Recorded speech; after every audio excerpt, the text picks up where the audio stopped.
Hello viewers, அனைவருக்கும் வணக்கம். மீனராசி வாழ்க்கையும் அமைப்பும். மீனராசியின் ராசியாதிபதி குரு பகவான் ஆவார். இது காலபுருஷனின் அங்கமைப்பில் 2 பாதங்களையும் குறிக்கும் 4வது உபயராசியாகும். பூரட்டாதி 4, உத்தட்டாதி, ரேவதி நட்சத்திரத்தின் 4ஆம் பாதங்களும் மீனராசிக்குரியதாகும். சமராசியான இது பகலில் வலுப்பெற்றதாக இருக்கும். எந்த கிரகத்தாலும் மீனராசியில் பிறந்தவர்கள் பாய்ப்படைவதில்லை. அதிர்ஷ்ட காற்று எப்பொழுதும் இவர்கள் பக்கம் வீசிக்கொண்டேதான் இருக்கும். இதில் உடலமைப்பு. மீனராசியில் பிறந்தவர்கள் கம்பீரமான தோற்றத்துடன் சாதாரண உயரத்தை விட சற்று உயரம் குறைந்தவர்களாக ஏர்நெற்றியுடன் இருப்பார்கள். நீண்ட மூக்கும் சிறிய குவிந்த உதடும் வரிசையான பற்களும் காணப்படும். மாநிறமும் மிருதுவான கைகளும் அமைந்திருக்கும். கண்கள் மீன்கள் போன்று, புருவங்கள் வில் போன்றும் அழகாக இருக்கும். கனிந்த பார்வையுடனும் மலர்ந்த முகத்துடனும் மற்றவர்களை எளிதில் வசப்படுத்தி விடுவார்கள். பேசுவது கூட மெல்லிய குரலில் தான் இருக்கும். நடக்கும்போது கைகள் இரண்டையும் வீசி வீசி உடல் குலுங்கும்படி நடப்பார்கள். உணவமைப்பு. மீனராசி பிறந்தவர்கள் எப்பொழுதும் கற்பனை உலகில் மிதப்பவர்கள் என்று சொன்னால் அது மிகையாகாது. மனம் தெளிவுடன் இருக்கும்போது தாயாள குணமும் பொறுமையும் தன்னம்பிக்கையும் கொண்டு திறமசாலிகளாகவும் இருப்பார்கள்.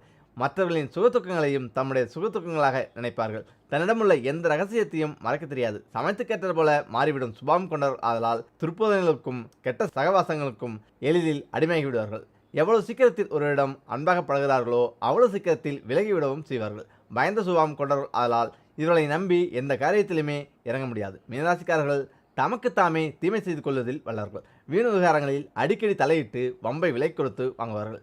இதனால் இவர்கள் வசிக்கும் இருப்பிடத்தை கூட அடிக்கடி மாற்றிவிடுவார்கள். தங்களுடைய தேவைகள் பூர்த்தியடைய கால நேரம் பார்க்காமல் பிறரின் உதவியை நாடுவார்கள். இவர்கள் பேச்சாற்றல் மிக்கவர் என்பதால் இவர்களிடம் பேசும்போது வார்த்தைகளை அளந்து பேச வேண்டும். சின்ன சின்ன விஷயங்களை கூட குற்றம் கண்டுபிடிப்பதில் வல்லவர்கள். சமயம் பார்த்து காலை வரை விடுவார்கள். மன வாழ்க்கை. மீனராசி பிறந்தவர்கள் சுக வாழ்க்கையே விரும்புவார்கள். இவர்களின் விருப்பத்துக்கேற்றவாறே மன வாழ்க்கையும் அமையும். திருமணம் நடைபெற சற்று தாமதமாகும். ஒரு சிலருக்கு 2வது திருமணமும் நடைபெறக்கூடிய வாய்ப்புகள் அமையும். வாழ்க்கை துணையின் உற்றார் உறவினர்களால் தேவையற்ற மனசஞ்சலங்கள் ஏற்பட்டாலும் சொத்துக்கள் வந்து சேரும். கணவன் மனைவிக்குள் அந்யோன்யம் இருக்காது. வாழ்க்கையில் கருத்து வேறுபாடுகள் அதிகரித்து மன அமைதியும் குறையும். இவர்களுக்கு தெய்வ பக்தியும் பெரியவர்களிடம் மரியாதையுடன் பழகும் குணமும் இருப்பதால் ஆன்மீக தெய்வீக காரியங்களில் தம்மை ஈடுபடுத்திக் கொள்வார்கள். பொருளாதார நிலை. மீனராசியில் பிறந்தவர்கள் பெரும்பாலும் குடும்பத்தில் மூத்தராகவே இருப்பார்கள். சிறுவயதில் இருந்தே குடும்ப பொறுப்புகளை ஏற்க வேண்டிய கட்டாயம் ஏற்பட்டாலும் பணவரவில் தட்டுப்பாடு இருக்காது. பணவரவுகள் இருந்து கொண்டே இருக்கும். இவர்கள் தங்களுடைய சொந்த முயற்சியில்தான் செல்வத்தை சேர்ப்பார்கள். தான் உழைத்து சம்பாதித்த பணத்தில்தான் பூமி, வீடு, மனை, வண்டி வாகனங்களை அமைத்துக் கொள்வார்கள். புகழ்ச்சிக்கு இவர்கள் அடிபணிவதால் இவரை புகழ்ந்தால் போதும் மற்றவர்களுக்கு அள்ளி கொடுத்து விடுவார்கள். எத்தகைய துன்பங்கள் கஷ்டங்கள் ஏற்பட்டாலும் தம் வாழ்வின் வசதிகளை மட்டும் குறைத்து கொள்ளாமல் சுகபோக வாழ்க்கை வாழ்வார்கள். விலையுயர்ந்த ஆடை அணிகளை விரும்பி அணிவார்கள். நடனம், நாடகம், லாட்டரி, ரேஸ் மூலம் லாபம் கிட்டும். இன்பத்தையும் துன்பத்தையும் ஒன்றாகவே எடுத்துக்கொள்ளும் தன்மை கொண்டவர்கள் என்றாலும் கடன்களாலும் அடிக்கடி தொல்லைகளை எதிர்கொள்வார்கள். புத்திரபாக்கியம். மீனராசி பிறந்த அநேகருக்கு புத்திரபாக்கியம் இருப்பதில்லை என்றுதான் கூற வேண்டும். வரக்கூடிய வாழ்க்கை துணையால் சர்புத்திர பாக்கியமான ஆசைக்கொரு பெண், அத்திக்கொரு ஆண் என பிறக்கும். அவர்களால் பேரும் புகழும் செல்வமும் செல்வாக்கும் மீனராசிக்காரர்கள் பெற்றிடுவார்கள்.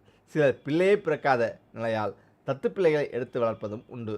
இதில் தொழில். மீனராசி பிறந்தவர்களுக்கு ஜல சம்பந்தப்பட்ட தொழில்கள் செய்யும் வாய்ப்பு கிட்டும். உதாரணமாக கப்பல், படகு, தோணி போன்றவற்றில் அடிக்கடி பிரயாணம் செய்பவர்களாகவும் மீன்பிடி தொழிலில் வல்லவராகவும் இருப்பார்கள். இவர்களை நம்பி எந்த பொறுப்புகளையும் ஒப்படைக்கலாம். தெய்வீக ஆன்மீக காரியங்களில் ஈடுபாட்டுடன் செயல்படுவதால் அதன் மூலமும் சம்பாதிக்கும் யோகமும் உண்டாகும். பேங்க், வட்டிக்கடை, நகை வியாபாரம், அரசு சம்பந்தப்பட்ட துறைகளிலும் பணிபுரிய வாய்ப்புண்டு. பால், நெய், வெண்ணெய் போன்ற பொருட்களாலும் லாபம் உண்டாகும். எந்த தொழில் ஈடுபட்டாலும் அத்தொழிலில் முதன்மை வகிக்கும் ஆற்றல் இவர்கள் பெற்றிருப்பார்கள். உணவு வகைகள். மீனராசி பிறந்தவர்கள் நேரம் தவறாமல் சூடான உணவு வகையை விரும்பி சாப்பிடுவார்கள். சாப்பிடுவதற்கு முன்பு சிறிது தண்ணீர் குடிப்பது நல்லது. பசலைக்கீரை, கீரை வகைகள், முட்டைக்கோஸ், வெள்ளரிக்காய், பச்சை பட்டாணி, கேரட், முழு கோதுமை ரொட்டி, பார்லி, கேழ்வரகு போன்றவற்றை சாப்பிடுவது உடல்நலத்துக்கு மிகவும் நல்லது. அதிர்ஷ்டமளிப்பவை. எண் 1, 2, 3, 9, 10, 11, 12. கிழமை வியாழன், ஞாயிறு. திசை வடகிழக்கு. நிறம் மஞ்சள் சிவப்பு. கல் புஷ்பராகம். தெய்வம் தட்சிணாமூர்த்தி. அதேபோல நினைத்தது உடனே நடக்க எனக்கு இந்த நல்ல விஷயம் குறிப்பிட்ட இந்த சமயத்தில் நடந்திருக்க வேண்டிய விஷயம்தான். ஆனால் ஏனோ நேர காலம் காரணமாக தாமதித்து கொண்டே செல்கிறது.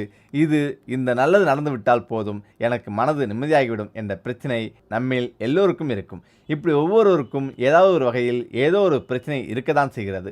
உதாரணத்திற்கு, என் பொண்ணுக்கு திருமணம் நடக்கவில்லை, நீண்ட நாட்களாக முயற்சி செய்கிறோம், வரன் கைகூடி வரும் சமயத்தில் கை நழுவி செல்கிறது, நல்ல வேலை கிடைக்காமல் நீண்ட நாட்களாக தள்ளி போய் கொண்டே இருக்கிறது, இந்த சொத்து வாங்குவதற்கு எல்லாம் தயாராக உள்ளது, ஆனால் பத்திரப்பதிவு மட்டும் நடக்கவில்லை, இந்த கடன் எனக்கு வசூலாகவில்லை, இந்த கடன் என்னால் திருப்பி கொடுக்க முடியவில்லை, அல்லது உறவுகளுக்குள் சண்டை அல்லது மனதிற்குள் இருக்கும் நீண்ட நாள் கனவு அல்லது ஆசை என்று எந்த பிரச்சனை இருந்தாலும் சரி, அதை சரி செய்ய இந்த பரிகாரம் உங்களுக்கு கை கொடுக்கும். இந்த பரிகாரத்திற்கு நமக்கு தேவையான பொருள் ஒரு வெற்றிலை, வெற்றிலையில் எழுதுவதற்கு ஸ்கெட்ச் பென், உருளைக்கிழங்கு, மஞ்சள் ஒன்று, அவ்வளோதான். கருப்பு நிறம் அல்லது வேறு எந்த கலர் ஸ்கெட்ச் வேண்டுமென்றாலும் தேர்ந்தெடுத்துக் கொள்ளுங்கள். வெற்றிலையை எடுத்து உங்களுடைய கோரிக்கையை அந்த வெற்றிலையில் எழுதி கிழங்கு மஞ்சளை அதன் நடுவே வைத்து வெற்றிலையை சுருட்டி ஒரு நூல் போட்டு கட்டிக்கொள்ளுங்கள். கடன் அடைய வேண்டும், கடன் கிடைக்க வேண்டும், அல்லது குறிப்பிட்ட இவருக்கு உடல்நிலை சரியாக வேண்டும், குறிப்பிட்ட இவருக்கு திருமணம் நடக்க வேண்டும் என்று அவருடைய பெயரை எழுதி கோரிக்கையை தாராளமாக எழுதலாம். கட்டி வைத்திருக்கும் வெற்றிலையை உள்ளங்கையில் வைத்துக் கொள்ளுங்கள். பூஜை அறையிலேயே இந்த பரிகாரத்தை செய்யுங்கள். பூஜை அறையில் ஒரு விளக்கு ஏற்றி வைத்துவிட்டு பூஜை அறையில் அமர்ந்து இந்த வெற்றிலையை கையில் வைத்துக்கொண்டு இறைவனை மனமுருக வேண்டி வெற்றிலையில் எழுதிய கோரிக்கை நிறைவேற வேண்டும் என்று பிரார்த்தனை செய்து அந்த வெற்றிலையை பூஜை அறையிலேயே வைத்து விடுங்கள். நீங்கள் எழுதிய கோரிக்கை நிறைவேற தேவையான முயற்சிகளை நீங்கள் அதன் பின் தாராளமாக மேற்கொள்ளலாம். வெற்றிலையில் எழுதியது நிச்சயம் கூடிய சீக்கிரத்தில் நடக்கும். வாரம் ஒரு முறை வெற்றிலையை மட்டும் மாற்றி மீண்டும் கோரிக்கையை எழுதி அதே மஞ்சளை வைத்து மீண்டும் சுருட்டி கட்டி பூஜை அறையில் வைக்க வேண்டும். உங்களுடைய கோரிக்கை நிறைவேறும் வரை இந்த வெற்றிலை பூஜை அறையிலேயே இருக்கட்டும். நீங்கள் வெற்றிலையில் எழுதியது நியாயமான கோரிக்கையாக இருந்தால் 3 வாரங்களில் அந்த கோரிக்கையை இந்த பிரபஞ்சம் நிறைவேற்றி தரும். அந்த அளவுக்கு சக்தி வாய்ந்த பரிகாரம் தான் இது. முயற்சியை மட்டும் கைவிடாதீர்கள். உங்கள் முயற்சியில் முன்னேற்றம் அடைய இந்த பரிகாரம் நிச்சயம் உங்களுக்கு கை கொடுக்கும். தீபம் ஏற்றும் முறைகளும் அதன் பயன்களும். கார்த்திகை மாதம் முழுவதும் தினமும் மாலையில் வீடுகளிலும் ஆலயங்களிலும் விளக்கேற்றி வழிபடுவது அக்னியின் வாயிலாக ஆண்டவனுக்கு அவிர்வாகம் அளிக்கும் பெரும் யாகத்திற்கு நிகரான பலன் தரக்கூடியது. காலையில் பிரம்ம முகூர்த்தமான 4 மணி முதல் 6 மணி வரையும் சூரிய உதயத்திற்கு முன் தீபம் ஏற்றி வழிபட்டால் அனைத்து செயல்களும் நன்மையை தரும் மற்றும் பெரும் புண்ணியம் உண்டாகும். முன்வினை பாவம் விலகும். மாலை 6 மணி முதல் 7 மணி வரை சூரிய உதயத்துக்கு பின் தீபமேற்றினால் திருமணத்தடை, கல்வி தடை நீங்கும் என்பது ஐதீகம். மற்றும் வீட்டில் லட்சுமி வாசம் செய்வாள். விளக்கேற்றும் முறை. ஒரு முகம் ஏற்றினால் நினைத்த செயல்கள் நடக்கும். 2 முகம் ஏற்றினால் குடும்ப ஒற்றுமை கிட்டும். 3 முகம் ஏற்றினால் புத்திர தோஷம் நீங்கும். 4 முகம் ஏற்றினால் பசு, பூமி, செல்வம், சர்வபீடை நிவர்த்தியாகும். 5 முகம் ஏற்றினால் நன்மையும் ஐஸ்வர்யம் பெருகும். விளக்கேற்றும் திசை. கிழக்கு துன்பம் நீக்குதல், குடும்ப அபிவிருத்தி. மேற்கு கடன் தோஷம் நீங்கும். வடக்கு திருமணத்தடை அகலும். தெற்கு நோக்கி விளக்கேற்றக்கூடாது, மரண பயம் உண்டாகும். தீபமேற்றப்படும் எண்ணெயின் பலன்கள். நெய் ஊற்றினால் செல்வ விருத்தி அடையும். நினைத்தது கைகூடும். நல்லெண்ணெய் ஆரோக்கியம் அதிகரிக்கும். தேங்காய் எண்ணெய் வசீகரம் கூடும். இலுப்ப எண்ணெய் சகல காரிய வெற்றி உண்டாகும். விளக்கெண்ணெய் புகழ் தரும். 5 கூட்டு எண்ணெய், விளக்கெண்ணெய், இலுப்பெண்ணெய், நெய், நல்லெண்ணெய், தேங்காய் எண்ணெய் அம்மன் அருள் கிடைக்கும். வேப்பெண்ணெய் கணவன் மனைவி உறவு நலம் பெறவும் மற்றவர்களின் உதவி பெறவும். ஆமணுக்கு எண்ணெய் அதாவது நல்லெண்ணெய் அவரவர்கள் தங்கள் குலதெய்வத்தின் முழு அருளை பெற வழி செய்யும். கடலை எண்ணெய், கடுகு எண்ணெய், பாமாயில் போன்றவை கொண்டும் ஒருபோதும் விளக்கேற்றவே கூடாது. மணக்கவலையும் தொல்லைகளையும் பாவங்களையுமே பெருக்க வல்லவை இந்த எண்ணெயின் தீபங்கள். எண்ணெய்க்கு உகந்த தெய்வங்கள். விநாயகர் தேங்காய் எண்ணெய் ஊற்றலாம். மகாலட்சுமி பசுநெய். குலதெய்வத்திற்கு வேம்பு, இலுப்பை, பசுநெய் கலந்த எண்ணெய். பைரவருக்கு நல்லெண்ணெய். அம்மனுக்கு விளக்கெண்ணெய், வேம்பு, தேங்காய், இலுப்பை, பசுநெய் சேர்ந்த 5 கூட்டு எண்ணெய் அம்மனுக்கு ஏற்றலாம். பெருமாள், சிவன், முருகன், பிற தெய்வங்களுக்கு நல்லெண்ணெயை பயன்படுத்தலாம். திரிகளின் வகைகளும் அவை தரும் பலன்களும்.